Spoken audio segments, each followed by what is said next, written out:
Good morning friends, welcome to my YouTube channel healthy nature creation. আজকে চলে এসেছি নানান রকম টিপস তোমাদের সাথে শেয়ার করার জন্য। আমরা গৃহিণীরা সকাল থেকে উঠে নানান রকম সমস্যার সম্মুখীন হই কাজ করতে গিয়ে। তো চলো, এখানে আমি 1 কিলো বিউলির ডাল গরম জলের মধ্যে, মানে ফুটন্ত জলের মধ্যে দিয়ে সাথে সাথে নামিয়ে নিয়েছি। এইবার ওটাকে আমি দেখো নাড়তে চাড়তে এইভাবে যত নাড়ছি তত গ্যাজা উঠে আসছে। এগুলোর কারণ হচ্ছে এর মধ্যে প্রচুর পরিমাণে কেমিক্যাল মেশানো থাকে, কারণ দীর্ঘদিন ধরে দোকানে ফেলে রাখার জন্য যাতে পোকা না লাগে ওই জন্য কেমিক্যাল মেশানো হয়। সেই কেমিক্যালগুলো দূর করার জন্য আমি গরম জলের মধ্যে ভালোভাবে ওইভাবে পরিষ্কার করে নিলাম, খুব অল্প সময়ে, খুব তাড়াতাড়ি। আর ঠান্ডা জলে করলে 15 থেকে 20 বার ধুয়ে এইভাবে সাদা জল বার করতে হবে, তবে সেই কেমিক্যালটা যাবে। আর গরম জলে করলে কাজটা খুব তাড়াতাড়ি হয়ে যাবে। এবার পরের টিপসে চলে যাচ্ছি। আমরা ডাল বাটার সময় মিক্সিতে অনেক সময় অনেক রকম সমস্যার সম্মুখীন হতে হয়। তো ডাল বাটার জন্য এখানে দেখো, ডালটা সবার প্রথমে ঠিক এই রকম মিক্সির যে জারটা রয়েছে ওই দাগ অবধি ডালটা নিতে হবে, পরিমাণটা, মানে ওই দাগটা উপর অবধি নিলে চলবে না। ডালটা প্রথমে সামান্য জল দিয়ে বাটা শুরু করতে হবে।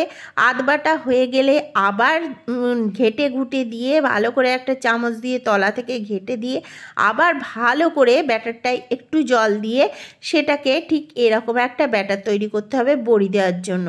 তাহলে এই টিপসগুলো অবশ্যই তোমাদের জেনে রাখার দরকার বিউলির ডালের সম্বন্ধে বড়ি দেওয়ার ক্ষেত্রে। পরের টিপসে চলে যাই। বেগুন ভাজার সময় আমরা অনেক রকম সমস্যা, যেগুলো আমাদের প্রবলেম তৈরি করতে পারে, দরকচরা হয়ে যায় বেগুন ভাজতে গেলে, অনেক সময় বেশি তেল লেগে যায় বেগুন ভাজতে গেলে। তো সবার প্রথমে আমি বলবো, একটা বেগুনকে যখন আমরা কাটবো, ঠিক কাটিংটা আগে ঠিকঠাক দরকার। কাটিংটা করব পাতলা পাতলা করে, বেগুনগুলোকে এইভাবে কেটে নেব গোল গোল করে, পাতলা পাতলা করে। পাতলা করলে কি হবে, আমাদের কাজটা অনেকটা সহজ হয়ে যাবে।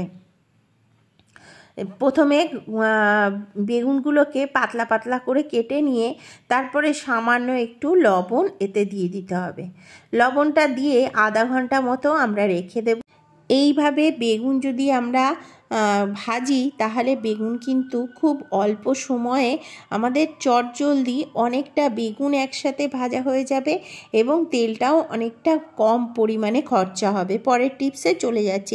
এখানে 1 হাঁড়ি জল নিয়েছি আমি, আর এখানে আমি 1 গামলা জল নিচ্ছি। 1 হাঁড়ি আর 1 গামলা জল। এখানে ভাত করে নিয়েছি 1 হাঁড়ি। সেই ভাতের মধ্যে একটু লেবুর রস দিচ্ছি, কারণটা তোমাদের বলে দিই। ওই হাঁড়ির জলটা ছিল বাসি জল, ওই জলে ভাত করলে ভাত ঝরঝরে একদম সাদা ধবধবে হতো। যেহেতু আমি ইনস্ট্যান্ট কলের জলে করেছি, ভাতটা কালো হয়েছে, ওই জন্য লেবুর রসটা দিয়ে কালো ভাবটা দূর করলাম।